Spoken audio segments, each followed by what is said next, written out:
नमस्कार, न्यूज़ प्रवक्ता में आपका स्वागत है। मैं हूं आपके साथ रूबी और आइए करते हैं खबरों की शुरुआत। राजधानी भोपाल में अवैध शराब की तस्करी करने वालों के खिलाफ आबकारी विभाग की कार्रवाई लगातार जारी है। जहां शनिवार लॉकडाउन के एक दिन पहले 3.5 लाख की अवैध शराब आबकारी विभाग द्वारा पकड़ी गई थी, वहीं रविवार को लॉकडाउन के बाद भी मुखबिर की सूचना पर भदभदा पर एक कार को पकड़ा गया। इस कार से 6 पेटी महंगी शराब पकड़ी गई है। इस कार्रवाई के बारे में प्रिवेंटिव अधिकारी विवेक त्रिपाठी ने बताया कि शराब की कीमत लगभग 1.25 लाख रुपए है। फिलहाल दोनों आरोपी अरविंद और महिपाल से पूछताछ की जा रही है। मध्य प्रदेश की राजधानी भोपाल में लगातार हो रही बारिश के बाद दीवारें गिरने से हादसे भी लगातार हो रहे हैं। सोमवार सुबह पुराना भोपाल के फतेहगढ़ में बना 150 साल पुराना और ऐतिहासिक मोती महल का एक हिस्सा भरभरा कर गिर गया। जिस जगह ये इमारत का मलबा गिरा उस जगह नगर निगम की स्मार्ट पेड पार्किंग थी। वहीं पार्किंग में खड़ी 2 दर्जन से ज्यादा गाड़ियां क्षतिग्रस्त हो गई हैं। राहत और बचाव कार्य शुरू हो गया है। हालांकि अभी तक मलबे में किसी के दबे होने की सूचना नहीं है। इस मामले में पेड पार्किंग प्रभारी का कहना है कि यह हादसा अचानक हुआ है और इन क्षतिग्रस्त गाड़ियों की मरम्मत बीमा कंपनी से ही होगी। आके देखा कि 7 बजे पता चला कि साहब वो दीवार गिर गई है या छत गिर गया है और उसमें 7 गाड़ियों के समथिंग का हादसा भी हो चुका है। और साहब ये पुरानी इमारत थी, आज सुबह आके देखा तो गिर गई है। और इधर भोपाल की थाना मिसरौद पुलिस ने त्वरित कार्रवाई कर अपहृत 5 वर्षीय नाबालिग बच्ची को 8 घंटे में सकुशल बरामद कर आरोपी को गिरफ्तार कर लिया है। दरअसल थाना मिसरौद में फरियादी राजू आदिवासी ने सूचना दी थी कि उसकी 5 वर्षीय नाबालिग बच्ची शाम को 4 बजे घर के सामने खेल रही थी, जो घर वापस नहीं आई। आसपास काफी तलाश किया लेकिन बच्ची नहीं मिल रही, जिस पर मिसरौद पुलिस ने मामला दर्ज कर तलाश शुरू कर दी। टीम द्वारा घटनास्थल जाटखेड़ी के आसपास के क्षेत्र में रात में तलाश करते हुए संदिग्धों से लगातार पूछताछ की गई। घटनास्थल पर रिश्तेदार चौकीदार रामचरण आदिवासी पर शक होने पर उसको पुलिस हिरासत में लेकर पूछताछ की गई, जिस पर उसने बच्ची को अपने रिश्तेदार चौकीदार सूरज आदिवासी के घर पर छोड़ना बताया। रामचरण की निशानदेही पर बच्ची को चौकीदार सूरज आदिवासी के घर से बरामद कर आरोपी को गिरफ्तार कर लिया है। इस सूचना के आधार पर धारा 363 का प्रकरण पंजीबद्ध किया गया था और इसमें बच्ची की पूरी रात तलाश की गई। तो सुबह वो बच्ची मिल गई और उसके पास में ही एक चौकीदार रहा करता था। जब उससे पूछताछ की गई तो उसके द्वारा ये स्वीकार किया गया कि वो बच्ची को लेकर के चला गया था और रात में अपने एक रिश्तेदार के यहाँ पर बच्ची को रख दिया था और सुबह वो सकुशल बच्ची उसके पास से मिल गई है। और इधर ग्यारसपुर में सैकड़ों गरीब मजदूर आदिवासियों ने मुख्यमंत्री के नाम एसडीएम को ज्ञापन सौंपा। ज्ञापन के माध्यम से हिम्मतपुर के आदिवासियों का कहना है कि सरकार की महत्वाकांक्षी योजनाओं का हम गरीबों को लाभ नहीं मिल रहा है। न प्रधानमंत्री आवास योजना का लाभ, न शौचालय का लाभ और न ही पेंशन मिल रही है। उन्होंने ग्राम पंचायत पर आरोप लगाते हुए कहा है कि ग्राम पंचायत अपनी मनमर्जी से अपात्र लोगों को पात्र बनाकर लाभ दे रही है और हमारी पूरी जिंदगी हो गई पर अभी तक हमें कोई लाभ नहीं मिला। कल दुर्घटना हुई है, घर में रहवास नहीं, पानी भरा, झुग्गी में से सांप गिरा, उसके लिए खा लिया है। हमारे पास कोई रहने नहीं, यहाँ परेशान हो रहा है, घर गिर रहे, मकान नहीं दिया रहा है। ग्राम पंचायत ग्यारसपुर जिला में हिम्मतपुर गांव है, वहाँ के निवासी हैं। इनको शासन की योजना का प्रधानमंत्री आवास है, कुटीर है, शौचालय है, सड़क है, जल नल योजना है और पंजीयन है और ये अन्य सुविधाओं को लाभ नहीं मिला है। सचिन पायलट और उनके 18 विधायकों के मानने के बाद राजस्थान की गहलोत सरकार का संकट फिलहाल टल गया है और बयानों का दौर चल रहा है। पायलट ने मंगलवार को कहा कि अशोक गहलोत मुझसे बड़े हैं और मैं उनका सम्मान करता हूं, लेकिन मुझे भी काम के मुद्दे उठाने का हक है। पायलट ने ये बात गहलोत के उस बयान के रेफरेंस में रखी जिसमें गहलोत ने पायलट को निकम्मा कहा था। पायलट ने कहा कि राजनीति में निजी दुश्मनी की कोई जगह नहीं होती। सोमवार की मीटिंग में राहुल और प्रियंका ने हमारी शिकायतों को ध्यान से सुना और आपत्तियां दूर करने के लिए रोड मैप तैयार करने का भरोसा दिलाया। और इधर प्रदेश के पूर्व कैबिनेट मंत्री सज्जन सिंह वर्मा ने आज से ट्रांसपोर्टरों द्वारा बुलाई गई 3 दिन की हड़ताल पर शिवराज सरकार को निशाने पर लिया। वर्मा ने कहा कि प्रदेश सरकार सो रही है, कोरोना में खुद को क्वारंटाइन कर रखा है और प्रदेश की जनता त्राही त्राही कर रही है। प्रदेश के परिवहन मंत्री गोविंद सिंह राजपूत, जिन्हें इस समस्या को हल कर हड़ताल जैसी नौबत नहीं आने देना थी, वह अपनी खुद की भलाई में लगे हुए हैं। पहले प्रदेश की जनहितैषी कांग्रेस सरकार को अपने स्वार्थ के लिए धोखा दिया और अब प्रदेश के ट्रांसपोर्टरों से जबरिया वसूली कर प्रदेश की जनता को महंगाई से मारने को छोड़ दिया। वर्मा ने कहा कि ट्रांसपोर्टर एसोसिएशन द्वारा 3 दिन की हड़ताल बुलाई गई है। प्रदेश के मुखिया को चाहिए कि वो ट्रांसपोर्टरों के साथ बैठकर उनकी बात सुने और उनकी समस्याओं का निराकरण करें। वर्मा ने सोशल मीडिया पर अपने ट्वीट के माध्यम से शिवराज सरकार को वसूली मामा कहकर संबोधित किया। शिवराज सरकार सोई हुई है, कोरोना में खुद क्वारंटाइन हो गए, प्रदेश की जनता त्राही त्राही कर रही है। मध्य प्रदेश ट्रांसपोर्ट एसोसिएशन के लोगों ने हड़ताल का आह्वान किया है। एक मुख्यमंत्री की ड्यूटी होती है कि उनकी समस्याओं का समाधान करके बैठ के चर्चा करें। हालात ये है कि इतने महीनों में टैक्स में कहीं कोई कमी नहीं की ट्रकों के। वहीं भोपाल से परिवहन मंत्री गोविंद सिंह राजपूत का बयान आया है। ट्रांसपोर्ट हड़ताल पर परिवहन मंत्री ने कहा कि ट्रांसपोर्टर की मांगों पर विचार किया जा रहा है। इससे पहले भी जब हड़ताल की थी तब उनकी मांगों पर कार्रवाई हुई थी। एक प्रतिनिधि मंडल ने मुझसे मुलाकात कर ज्ञापन दिया है। ट्रांसपोर्ट एसोसिएशन के प्रतिनिधि मेरे से मुलाकात करें, हम उनकी जायज़ शिकायत पूरी करने की कोशिश करेंगे।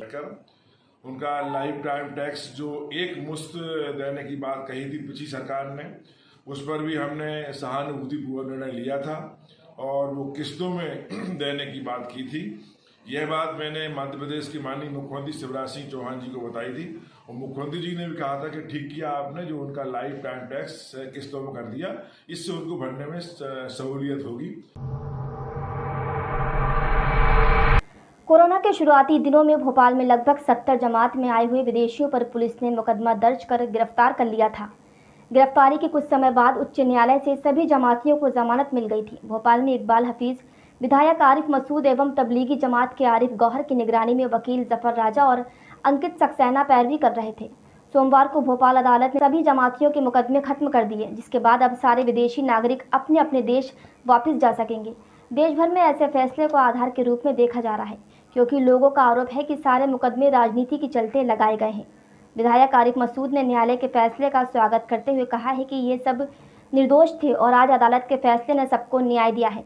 मसूद का कहना है कि उनको पहले ही दिन से न्यायालय से न्याय की पूरी उम्मीद थी और आज वही हुआ, क्योंकि सत्य परेशान हो सकता है पर पराजित नहीं। कोर्ट ने मानते हुए उन लोगों पर जुर्माना अधिरोपित करते हुए उनके प्रकरणों का निराकरण कर दिया है और इस प्रकार अब वे अपने अपने देश जाने के लिए स्वतंत्र हैं। मुख्यमंत्री शिवराज सिंह चौहान ने रायसेन के ग्राम धौबा खेड़ी में बाढ़ से प्रभावित फसलों का निरीक्षण किया। शिवराज सिंह ने किसानों को कहा कि आप लोग चिंता न करें, आपकी हर संभव मदद की जाएगी। चौहान ग्राम पगनेश्वर में किसानों से संवाद करेंगे। इसके बाद गैरतगंज में भी किसानों से संवाद करेंगे। उनके साथ पूर्व मंत्री गौरीशंकर शेजवार भी मौजूद रहे। अब अपन पूरी राहत की व्यवस्था कर रही है, ये तो नहीं ये तो फसल देखने आए हैं पूरी तरह। और वहीं भोपाल से कैबिनेट मंत्री विश्वास सारंग का बयान आया है, जहां सारंग ने खुफिया जानकारी होने के बाद भी कार्रवाई न करने के सवाल पर कहा कि कमलनाथ और पीसी शर्मा का अलाइनमेंट बिगड़ गया था, जो जानकारी होने के बाद भी फैसला नहीं ले पाए। इसी के साथ ही नशा मुक्त बॉलीवुड अभियान पर सारंग ने कहा कि बॉलीवुड को नशे से मुक्त करना है, इसलिए अभियान चला रहे हैं। इसमें सबको साथ देना चाहिए। पीसी शर्मा जी और कमलनाथ जी का अलाइनमेंट बिगड़ा है, क्योंकि कमलनाथ जी के पास चर्चा थी, खुफिया जो जानकारी थी उनके पास थी, क्योंकि हमें फिल्म इंडस्ट्री से जुड़े हुए लोगों के ड्रग्स लेने की खबरें ज़्यादा आती हैं। सुशांत सिंह मामले में भी यही हुआ और उसके पहले चाहे संजय दत्त जी का मामला हो, चाहे कंगना रनावत जी का मामला हो, हर जगह इस तरह की बात आई है। और इधर प्रदेश के पूर्व मंत्री सज्जन सिंह वर्मा से सरकारी बंगले का मोह नहीं छूट पा रहा है।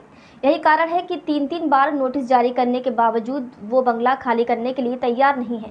संपदा विभाग की टीम को ही बंगला खाली कराने के लिए बार बार पहुंचना पड़ रहा है। शुक्रवार को पूर्व मंत्री सज्जन सिंह वर्मा के 4 इमली स्थित बंगला नंबर B10 को खाली कराने के लिए संपदा की टीम पूरे दलबल के साथ पहुंची। ये बंगला कृषि मंत्री कमल पटेल को आवंटित हुआ है। ये 4 इमली स्थित जो मकान है B10, तो ये माननीय कमल पटेल जी का अलाट हुआ है और पूर्व मंत्री जी को जो पहले अलाट था, तो चूँकि रिक्त कराने की कार्रवाई थी तो उसमें जो भी प्राइमरी जो भी कार्रवाइयाँ थी नोटिस देने की, वो सब की जा चुकी थी। और अब बात करते हैं गुना की, जहां श्रमिक हमाल कर्मचारी यूनियन C2 कृषि उपज मंडी समिति गुना द्वारा अनाज मंडी में अपनी मांगों को लेकर निजी मंडियों का विरोध प्रदर्शन किया गया। मंडी हम्मालों और कर्मचारियों का कहना है कि प्रदेश सरकार द्वारा मॉडल एक्ट के तहत जो संशोधन किया है, जो निजी मंडियां खोली जा रही हैं, उसका हम विरोध करते हैं। निजी मंडियों के स्थापित होने के कारण सरकारी मंडियों में अनाज की आवक कम होगी, जिसके चलते समस्त कर्मचारी हम्माल सभी की रोजी रोटी पर काफ़ी असर पड़ेगा। अगर सरकार को निजी मंडियां खोलना है तो हमारा वेतन फिक्स किया जाए। सरकार के द्वारा अभी हमें मंडी में अनाज आवक के आधार पर मजदूरी तनख्वाह दी जाती है, इसलिए सरकार से आग्रह करते हैं कि हमें सरकारी कर्मचारी की तरह वेतन दिया जाए। तो हमारी मुख्य मांग ये है कि अगर सरकार को निजी मंडियां स्थापित करनी है तो करे, लेकिन हमारे वेतन भत्ते और पेंशन की जिम्मेदारी सरकार ले। सरदार सरोवर बांध से प्रभावित ग्राम कड़माल के 25 से अधिक परिवार आज लगातार 51 दिन से क्रमिक अनशन पर हैं। लड़ेंगे, जीतेंगे, हम हमारा हक जान। कड़माल के इस अनशन करने वाले परिवारों के नाम ATR में होने के बावजूद भी बाद के सर्वे में इनका नाम अचानक गायब होना आश्चर्यजनक है। 2 परिवार तो ऐसे हैं जिन्हें अभी तक मुआवजा ही नहीं मिला। वर्षा काल में कई बार इन परिवारों के घरों में पानी भी घुस जाता है। इसके अलावा डूब प्रभावित शासन की गलत पुनर्वास नीति का दुष्परिणाम ये लोग भुगत रहे हैं। इन सभी परेशानियों से मुक्ति हेतु ये लोग क्रमिक अनशन कर रहे हैं। तो हमारा यही कहना है सरकारों से कि या तो व्यवस्थित पुनर्वास कर दे, और पुनर्वास में जो भी व्यवस्था अधूरी है, रोड अभी नहीं बने, नाली अधूरी पड़ी है, कई प्रकार की समस्या है, इसी समस्या को सरकारों ने समाधान करना चाहिए। और इधर मैहर में राष्ट्रीय किसान महासंघ के पदाधिकारी और विधानसभा नागौद के मड़ऊ और पिथौराबाद के ग्रामवासियों ने मुख्य कार्यपालन अभियंता को जले हुए ट्रांसफार्मर को बदलने के लिए ज्ञापन दिया। ग्रामीणों ने आरोप लगाते हुए कहा कि विद्युत विभाग की लापरवाही के चलते इन गांव के कई परिवार तकरीबन 2 माह से जले हुए ट्रांसफार्मर को न बदलने के कारण अंधेरे में रहने को मजबूर हैं, जबकि बिजली बिल जमा भी हो चुके हैं। ग्रामीणों और राष्ट्रीय किसान महासंघ ने चेतावनी देते हुए कहा कि अगर ट्रांसफार्मर को नहीं बदला गया तो कार्यपालन अभियंता कार्यालय के सामने धरना देंगे। डी साहब को गांव के 10-25 लोग आ करके ज्ञापन दिए। उन्होंने क्या कहा उस संबंध में? वो पहले तो निकल ही नहीं रहे थे। वो कह रहे थे कि हमारी समस्या नहीं है, वहाँ जाइए, यहाँ जाइए। फिर इसके बाद में जब पुलिस प्रशासन आया, बोले इन लोग आए हैं वहाँ से उतनी दूर से, इनका आप लोग ज्ञापन क्यों नहीं लेते हो? तो डी साहब खुद ही निकले, बोले मैं एक एक करके बात सुनूंगा, दूसरी बात नहीं सुनूंगा, इतना बिल बकाया है, बिल दो। आओ खबरों में आगे बढ़ते हुए बात करेंगे ग्यारसपुर की, जहां भारतीय किसान संघ ने रैली निकालकर किसानों के लिए बीमा राशि और मुआवजे के लिए मुख्यमंत्री के नाम SDM को ज्ञापन सौंपा, जिसमें मांग रखी गई कि ग्यारसपुर में एक जलाशय बनाकर नहर निकालकर किसानों के लिए खेतों में सिंचाई की व्यवस्था की जाए, क्योंकि इस क्षेत्र में नहरों से सिंचाई की कोई व्यवस्था नहीं है। बता दें कि किसानों के लिए मंडी, नवोदय विद्यालय आदि की ये मांग वर्षों से निरंतर चली आ रही है। कोरोना महामारी बीमारी मार्च से प्रारंभ से आज दिनांक तक के पूरे बिल माफ किए जाए। ऐसा न होने पर जब शासन के निर्देश हो जाएंगे कि धरना प्रदर्शन आंदोलन, तो मुझे मजदूरों के लिए आंदोलन भी करना पड़ेगा, तो उसके लिए मैं तैयार हूँ। जय भीम, जय भारत। अगली खबर फिर ग्यारसपुर से, जहां गरीब हितग्राहियों को विद्युत कंपनी द्वारा दिए गए भारी भरकम बिलों के विरोध में मजदूर यूनियन संघ एवं रविदास सेवा समिति ने संयुक्त रूप से रैली निकालकर SDM ब्रजेंद्र रावत को ज्ञापन सौंपा, जिसमें मांग की गई कि कोरोना संक्रमण काल के दौरान गरीब और मध्यम वर्ग के परिवारों की दुकानें बंद रहीं, इसके बावजूद भी उनको भारी भरकम बिल दिए गए। वहीं संक्रमण काल के दौरान शासन के निर्देशों के विरुद्ध भी गरीबों को डरा धमकाकर कंपनी के कर्मचारियों ने विद्युत बिल जमा करवाएं। इस राशि को अगले महीने के बिलों में समायोजन की मांग रखी गई। किसान की आज जो क्षतिग्रस्त फसल हुई है, उस फसल के बीमा संबंधित हमने बीमा कंपनी को और SDM महोदय को ज्ञापन दिया है कि वो हमारा किसानों के खेतों में जाके सर्वे करें। और दूसरी मांग हमने ये रखी है कि किसानों की जो बाढ़ प्रभावित क्षेत्र हुए हैं वहाँ पे उनका सर्वे किया जाए। शहडोल की बुढ़ार तहसील में अंबेडकर भवन प्रांगण से मनीषा वाल्मीकि कैंडल HB यात्रा प्रारंभ हुई। भारतीय सफाई संघ के प्रदेश मंत्री सुमित बक्सरिया, शहडोल संभाग प्रभारी सदानंद भारती, राष्ट्रीय उपाध्यक्ष अशोक झड़िया और सुदर्शन समाज के जिलाध्यक्ष के नेतृत्व में कैंडल मार्च अंबेडकर भवन धनपुरी से प्रारंभ होकर धनपुरी मार्केट आजाद चौराहे से धनपुरी थाना में ज्ञापन सौंपा गया, जिसमें अंबेडकर युवा समिति के नेतृत्वकर्ता अमन हरजोत एवं मित्रगण ने थाना प्रभारी से अपील की कि अगर न्याय नहीं मिलेगा तो इससे ज्यादा आंदोलन करेंगे। कार्यक्रम की पूरी रूपरेखा तैयार करने वाले सुदर्शन समाज के जिलाध्यक्ष चंदन भारती और सुदर्शन समाज के नगर अध्यक्ष संतोष हरजीत थे। मुख्यमंत्री जी से अपील करता हूँ कि यदि आपने इस विषय में उचित कार्रवाई नहीं की तो इससे बड़ा भी उग्र आंदोलन हो सकता है। अनीता वाल्मीकि के हत्यारों को फांसी दो, फांसी दो। शहडोल के धनपुरी में 4 अक्टूबर को रेवा नशा मुक्ति केंद्र और उपचार एवं पुनर्वास केंद्र का शुभारंभ किया गया। युवा वर्ग को नशा मुक्त कर रोजगार देने वाले जिले का पहला नशा मुक्ति केंद्र की नींव सहायक संचालक रविकांत शर्मा के द्वारा रखी गई। कार्यक्रम की अध्यक्षता भारतीय जनता पार्टी के वरिष्ठ नेता दौलत मनमानी ने की। निश्चित रूप से आने वाले समय में ये रेवा नशा मुक्ति केंद्र उपचार के आसपास के क्षेत्र के लिए वरदान साबित होगा। ये केंद्र उन सभी युवकों के जीवन में सकारात्मक बदलाव लाएगा जो नशे की गिरफ्त में आ चुके हैं। इस नशे की गिरफ्त में है इनको यहाँ पे रखा जाएगा और उनका ट्रीटमेंट 3 से 4 महीने का दिया जाएगा। और जबलपुर की जो समिति है। और खबरों में आगे बढ़ते हुए बात करेंगे झांसी की, जहां मऊरानीपुर तहसील के ग्राम पुरवा में खेत पर सांप के काटने से एक किसान की मौत हो गई। मृतक सुखदीन निवासी ग्राम पुरवा अपने खेत पर अपनी फसल की देखरेख कर रहा था। उसी बीच एक जहरीले सांप के काटने से उसकी हालत बिगड़ने लगी। पहले तो उसका घर पर इलाज कराया गया, लेकिन हालत में सुधार नहीं देखा तो उसे CHC मऊरानीपुर लाया गया, जहां चिकित्सकों ने उसे मृत घोषित कर दिया। पुलिस को सूचना मिलने पर पुलिस ने शव का पोस्टमार्टम करा दिया। मृतक के 2 छोटे छोटे बच्चे हैं। ग्रामीणों ने प्रशासन से मृतक के परिजनों को राहत राशि दिलाने की मांग की है। पलट रहे थे मूंगफली की लाठी थी, तो करपा में साहब था काला। अच्छा, हमने दूसरा पलटा जब तक उसने पीछे से काट लिया। और खबरों के अंत में बात करेंगे मंदसौर की, जहां जिले के गांधी सागर थाना पुलिस को बड़ी सफलता मिली है। पुलिस ने भागती हुई कार से 56 किलोग्राम अवैध मादक पदार्थ डोडा चूरा पकड़ा है। बता दें कि पुलिस ने मुखबिर की सूचना के आधार पर गांधी सागर रोड नंबर 3 पर नाकाबंदी की, जहां पर रामपुरा की ओर से सफेद रंग की रेनॉल्ड डस्टर कार आती हुई दिखी, जिसे पुलिस द्वारा रोकना चाहा, लेकिन कार चालक ने फिल्मी अंदाज में कार भगाई, जिसका मौके पर मौजूद पुलिस द्वारा पीछा किया गया। इसी दौरान कार का संतुलन बिगड़ जाने से रावत भाटा रोड पर कार पलटी खा गई। वहीं ट्रैक्टर की मदद से बड़ी मशक्कत के बाद कार को झाड़ियों से निकाला गया। कार की तलाशी लेने पर अवैध रूप से 56 किलो डोडा चूरा पाया गया। जब्त किए गए डोडा चूरा और कार की कीमत लगभग 4,81,000 रुपये बताई जा रही है। पुलिस ने कार और डोडा चूरा जब्त कर आरोपी गंगाराम को गिरफ्तार कर लिया है, जिसे 7 अक्टूबर तक रिमांड पर लेने के बाद बुधवार शाम न्यायालय में पेश किया जाएगा। सूचना पर से हमने थाने के सामने नाकाबंदी की।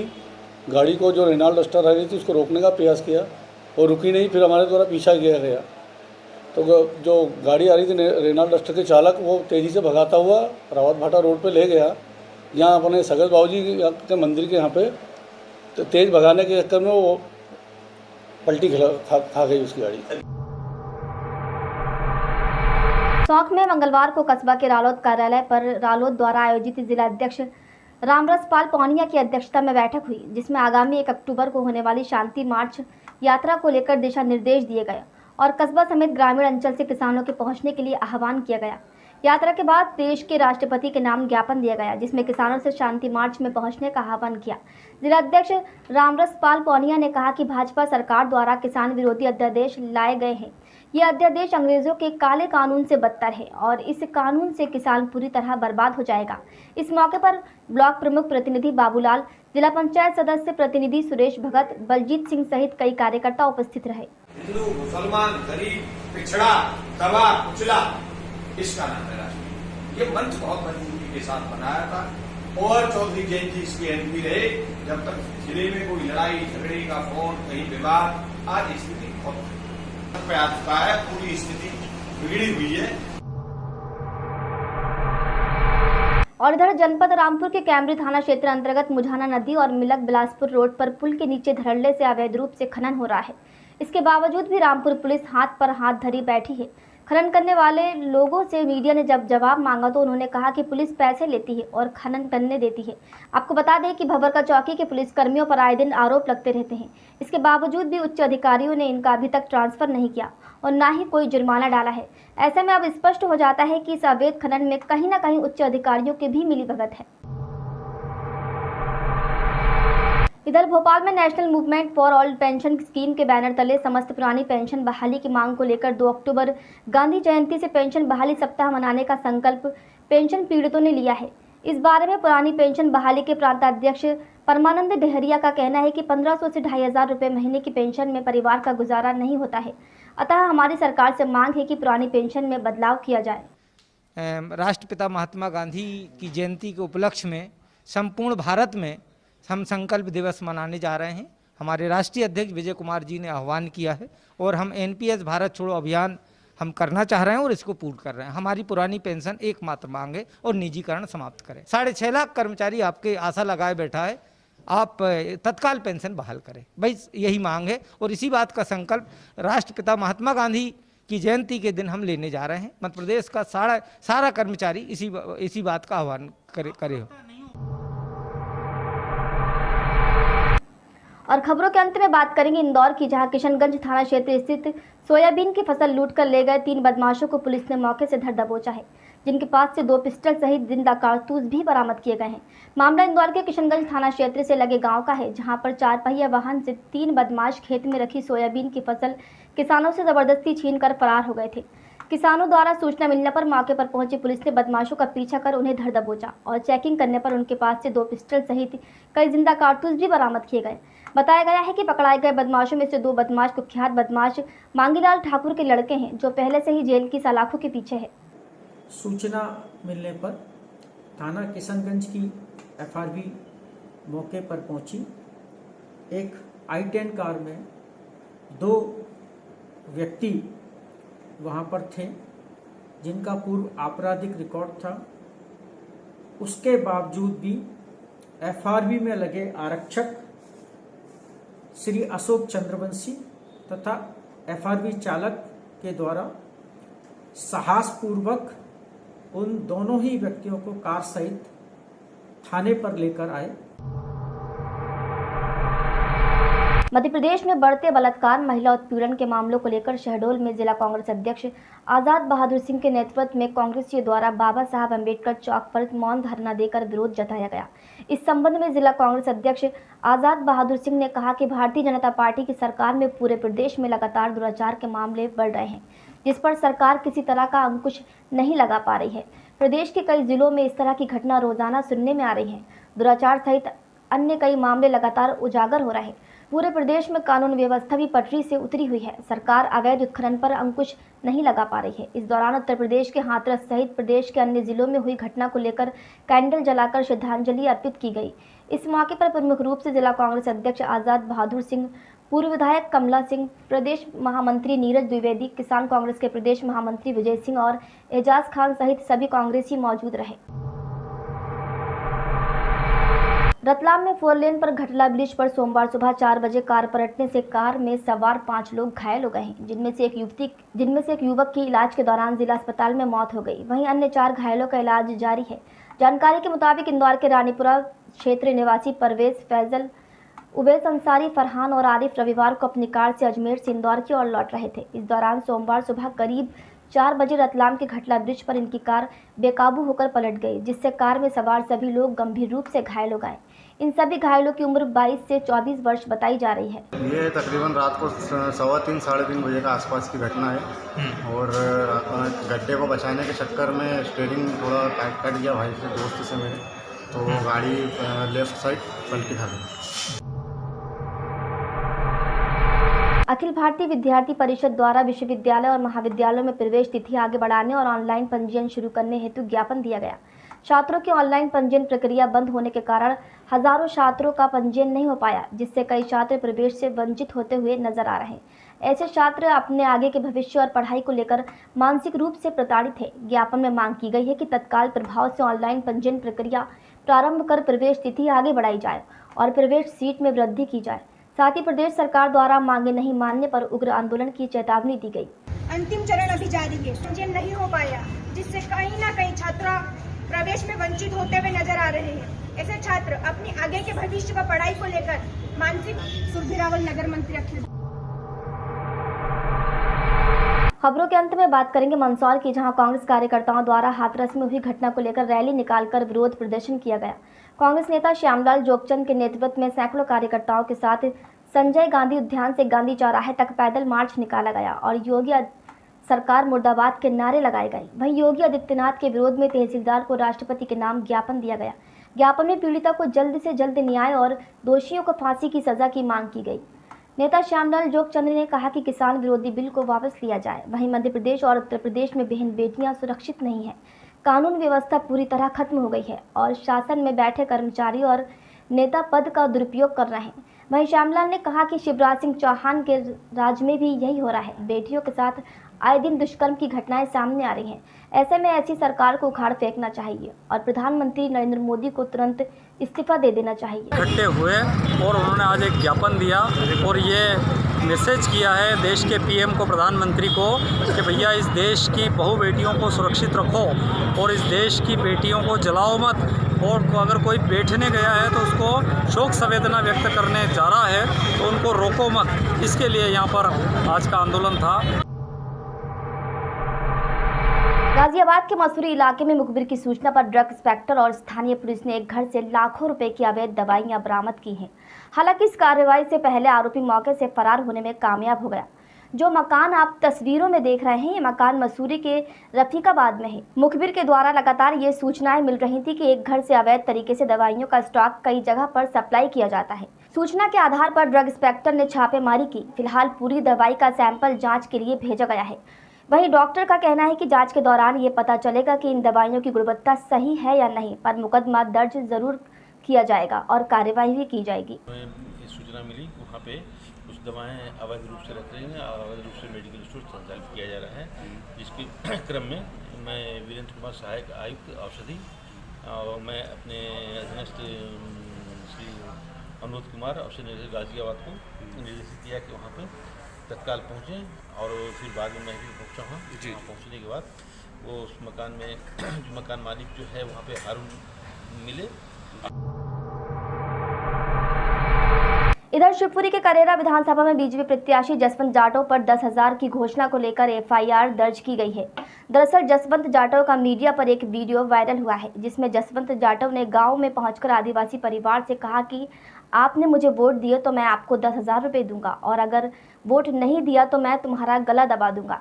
इस वायरल वीडियो को लेकर प्रशासन कर्मचारियों ने मामले को संज्ञान में लेते हुए करेरा थाना में एफआईआर दर्ज कर मामले की जांच शुरू कर दी है। अब एक काम करो, अरे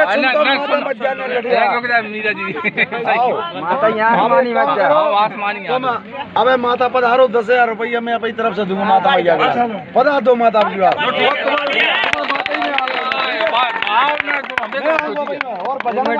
और तू भजन का भाई तुम्हें बदनाम।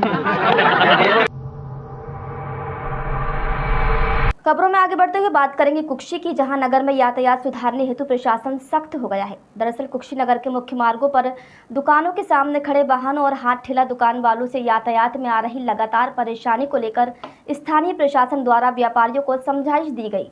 इस अभियान में तहसीलदार, थाना प्रभारी और सीएमओ अपने अपने अमलों के साथ व्यापारियों को समझाते रहे। यातायात व्यवस्था में समझाइश के बाद भी परिवर्तन नहीं होने पर स्थानीय प्रशासन सड़क किनारे खड़े वाहनों और हाथ ठेला व्यापारियों के विरुद्ध अब कड़ी कार्रवाई का मन बना चुका है। भी बीच रोड में गाड़ी खड़ी करते हैं और दूसरा एक बड़ी समस्या है यहाँ पे, जो ठेले हैं, हाथ ठेले हैं, वो जगह जगह खड़े हो जाते हैं और जगह जगह मूवमेंट उनका कंटिन्यू चलता रहता है।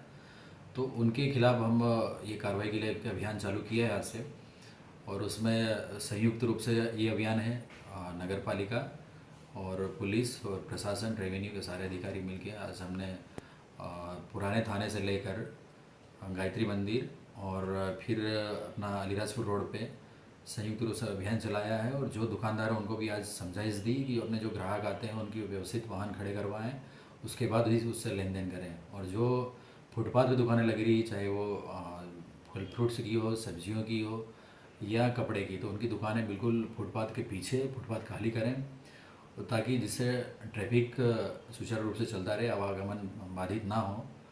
और आज ये केवल समझाइश थी और आज के बाद लगातार फिर उसमें कार्रवाइयाँ भी होगी। बुलंदशहर में चोरों के हौसले इतने बुलंद हो गए हैं कि दिन दहाड़े चोरी की वारदातों का अंजाम दे रहे हैं। मामला बिडाई कोतवाली के गांव गेहड़ के पास का है, जहां कुछ बाइक सवार बदमाश एक सुनार का सोने चांदी के गहनों से भरा बैग लूट कर फरार हो गए।